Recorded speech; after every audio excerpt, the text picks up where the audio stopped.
Krásné dobré ráno.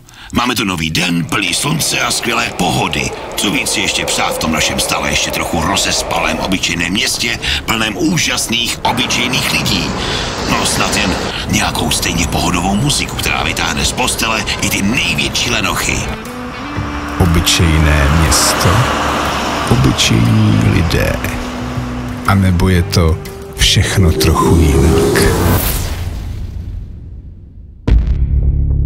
Jaká je cena za minulost? Vztek, nicotu, zoufalství, strach.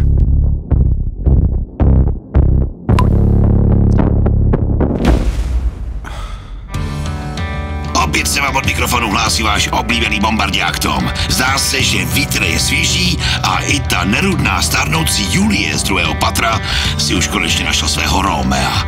Vše je tady zalité sluncem přesně tak, jak to máte rádi. A nebo je to všechno trochu jinak?